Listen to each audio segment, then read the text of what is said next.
Ya, ini karena konektor baterainya tidak ada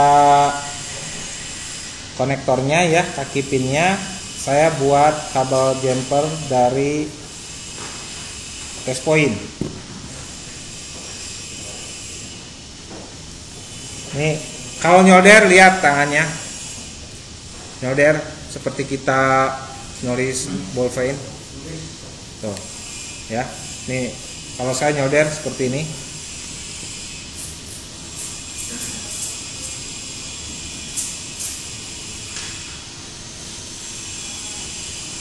Tidak boleh terlalu lama kena objek, jadi tinggal begini. Ini masuk ke lovet ya. Ada lovet.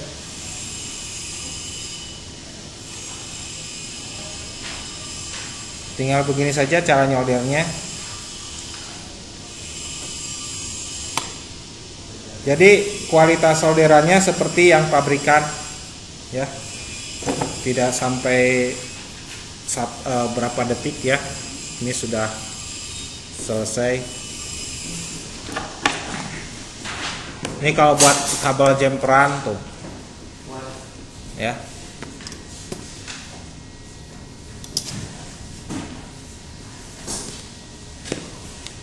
Oke, kemudian saya ini buat jalur vibat ya. Kemudian saya akan membuat pengukuran untuk di kaki outputnya.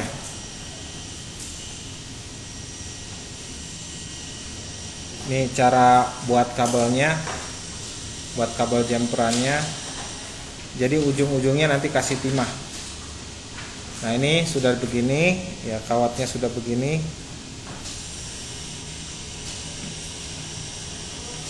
Masukkan ke lopet, ini lopetnya. Masukkan ke lopet, kemudian ambil timah seperti ini, soldernya yang dikasih timah. Nah, baru kita masukkan. Nah, ini sudah ada timahnya langsung. Nah, ini cara untuk nyolderinnya ke bagian ini. Ini boleh dikasih timah, boleh tidak kapasitornya. Tapi kalau mau dikasih timah harus cepat. Ya, jadi tidak boleh lama-lama atau berulang kali. Ini komponennya adalah jenis komponen SMD. SMD itu dia tidak menggunakan solder untuk meremove-nya. Ya, kenapa? Karena nanti bisa berkurang materinya bergeser. Ya, ini saya mau ngasih bendulan. Mau ngasih bendulan supaya nanti kita pas waktu ngukur ya, ini kabelnya bisa pakai jepitan capit buaya ya. Jadi dibantu dengan capit buaya. Jadi kita nggak, walaupun saya sendirian, ini bisa mempraktekkan. Tidak perlu orang banyak atau partner.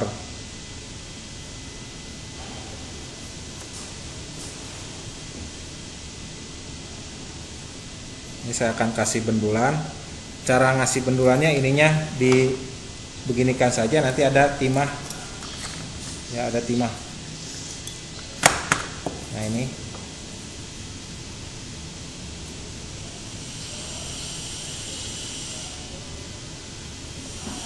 Langsung jadi bendulan ya.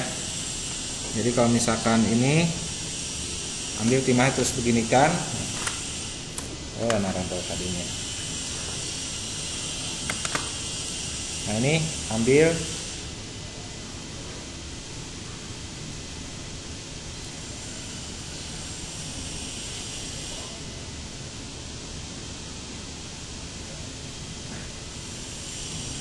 Ya.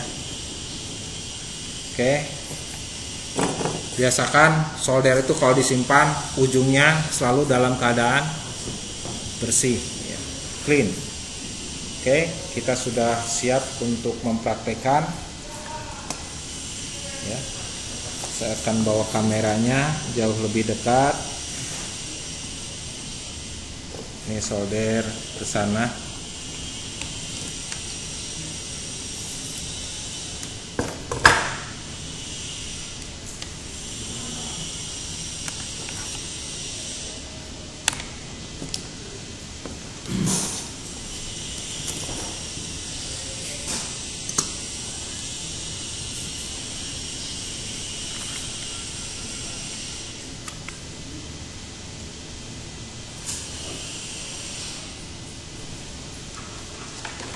Saya gunakan alat bantu ya. Di sini saya pakai MJ Pro Tool.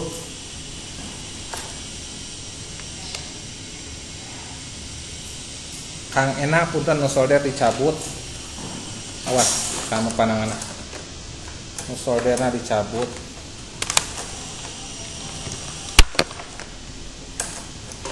Anu adapter ieu. Awas karena solder kabelnya.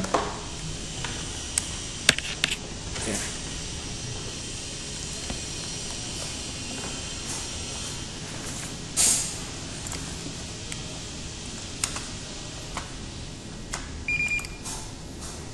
Kelihatan nggak?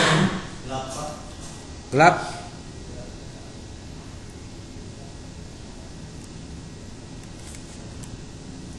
Kelihatan? Ini di set di pengukuran aktif ya. Ini sumber tegangannya 4,2. Saya kasih turun saja lah. Ya 4,2, 3,8 atau 3,9. Oke. 3,9. Yang sumber tegangannya saya kasih ke positif ya. Kemudian yang groundnya saya kasih ke negatif. Lihat ada konsumsi arus nggak? Tidak ada kan? Berarti rangkaian normal, tidak ada shock.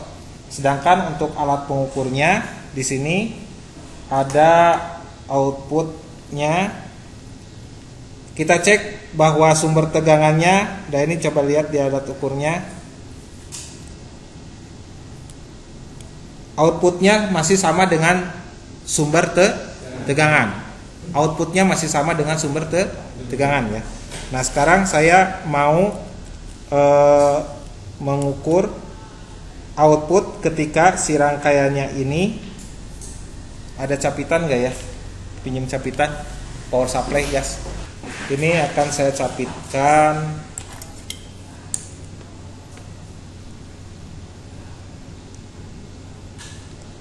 Jadi si probe-nya ini sudah langsung terhubung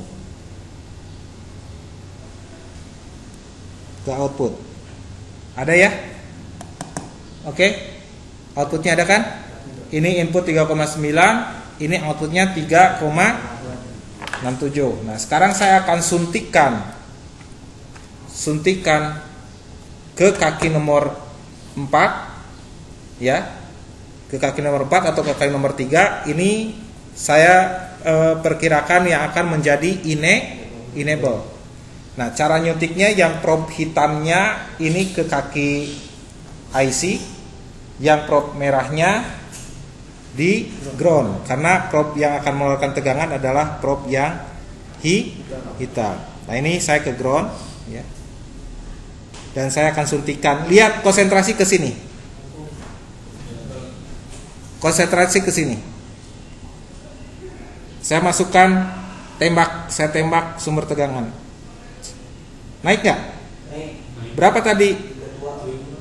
Oke. Outputnya 32 volt. Itu menandakan bahwa rangkaiannya bekerja. Ngerti nggak? Jadi kalau ngecek ini Pak, handphone ini lampunya tidak menyala, bermasalah. Begitu ya. Ini dari lampunya atau dari rangkaian lampunya? Paham gak ini? Uji coba ini. Ini menunjukkan bahwa saya sedang ngecek rangkaian. Nah, sifat dari IC regulator adalah apa? ada sumber tegangan atau volt in, kemudian ada volt out berupa tegangan juga, tapi regulatornya harus di-enable. Bagaimana cara menyuntikkan enable-nya? Yaitu ke kaki enable tadi dengan cara memberikan tegangan ke kaki enable. Tadi kan sumbernya segini nih. Ya, ini masih ngecek sumbernya. Ini sumbernya 3,9, outputnya masih 3,67. Nah, sekarang saya kasih enable IC-nya. Cus berubah jadi berapa? 32 volt. Betul nggak? Lihat konsumsi arus rangkaiannya. Konsumsi arusnya yang ini. Tadi rangkaian belum bekerja, tidak ada konsumsi arus. Kalau ingin tahu besar konsumsi arus yang diadopsi oleh rangkaian ini berapa, yang dikonsumsi berapa? Nih, konsumsi arusnya. Berapa? Tadi? Lihat, bukan ini. 48 miliamp. Tuh. Tadi pas begitu angkanya ini naik 32 volt, lihat yang di angka di bawahnya ini yang nomor 2. Lihat. Terus berapa tadi? Bukan 0, 48 maksimal 51 tadi. Kan cepat saya. Saya nggak usah dipantang begitu. Jangan. Ini kan kita baru nyoba. Paham nggak? Kita hanya nyoba saja kayak gini nih. Jangan dipantang. Jangan didiamin gitu. Nanti panas. Ya. Cukup begini aja kalau mau ngecek. Tuh 32 volt 48 miliamp. Paham gak? Ampernya kecil, tegangannya itulah sifat karakter dari regulator bus, seperti yang saya uraikan di awal. Jadi harus paham dulu sifat rangkaiannya seperti apa. Booster polanya adalah memperbesar tegangan. Sedangkan bak regulator sifatnya memperbesar arus. Bisa dipahami nggak? Nah, bagaimana kalau kita ngecek rangkaian yang booster? Sama aja tadi seperti itu. Ya, si IC-nya dikasih input, yang outputnya ke alat pengukur, kaki enable-nya disuntikan tegangan. Nanti akan ada output. Paham nggak? Ya. Yang bak regulator diukurnya arusnya atau fungsi tegangannya? Arusnya. Bagaimana cara mengukur arusnya? Ampometernya reset ampere, ya. Ampometernya reset ampere. Nah, cara menyimpan ampernya itu si jarumnya harus tengah-tengah jalur. Bagaimana cara memotongnya? L-nya diangkat dulu kakinya 1. Kaki L-nya yang ketujuan itu masuk dulu avometer. Paham nggak? Bisa kebayang nggak? Nih saya gambarkan. Jadi enak kalau kita paham rangkaian. Ini IC, outputnya pakai lili. Nah, kalau bak regulator kan begini kan? Betul nggak?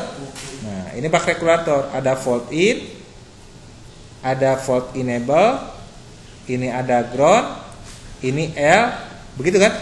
Nah, caranya untuk mengukur outputnya, L-nya ini digeser kakinya 1, diangkat atau digeser, diangkat dulu, diputuskan. Nah, kakinya ini masuk dulu ke avometer, bagian ampere. Nanti kom dari avometer masuk ke kaki kapasitor. Jadi alat ukur dipasangnya seri untuk mengukur berapa arus yang lewat. Bisa dipahami nggak? Ini bahas lampu. Jadi apa menurut teorinya? Apa menurut teorinya tadi? Lampu. Nih, lampu itu kalau ngecek rangkaian lampu harus dipastikan dulu kita mau ngecek rangkaian lampunya lampu apa, lampu keypad apa, lampu LED, LCD atau lampu backlight, atau lampu flash light. Konsep lampu LED yang ada di keyboard itu adalah paralel. Sedangkan kalau yang di LCD atau di flashlight itu sifatnya booster. Nah, berarti booster itu memperbesar tegangan. Apa konsepnya booster? Nah, harus diingat bahwa konsepnya booster, input yang diperbesar sehingga outputnya voltnya lebih besar. Apa konsep dari rangkaian booster? inputnya pakai induktor coil ya atau mini trafo, kemudian outputnya di sini diberikan dioda penyarah, ada tanda-tandanya dioda seri. Ya. Itulah untuk pengerjaan lampu LED pada nanti bahan materi uji kompetensi ya. Jadi bagaimana langkah-langkah menentukan kasus lampu LED seperti apa? Ya, harus dipastikan dulu input, output, ya. Oke. Dari ukur dari tes dulu LED-nya sebelumnya. Kan sudah jelas kasusnya lampu LED mati, jadi nggak usah ngetes lagi lampu, ngerti kan? Berarti ngetes gitu kan? Itu si rangkaiannya dulu sumbernya. Nah, kalau yang tes lampu itu ganti LCD, paham nggak? Kita sudah beli LCD nih. Kita sudah beli LCD. Begitu beli LCD tetap aja nggak nyala. Bisa diretur nggak LCD? Bisa. Pastikan dulu rangkaiannya, maksudnya begitu. Paham tidak? Kalau rangkaiannya bagus, berarti ganti LCD-nya. Sudah beli LCD, ternyata rangkaiannya 2 kali kita belanja. Paham? Kalau tes sama juga. Sama.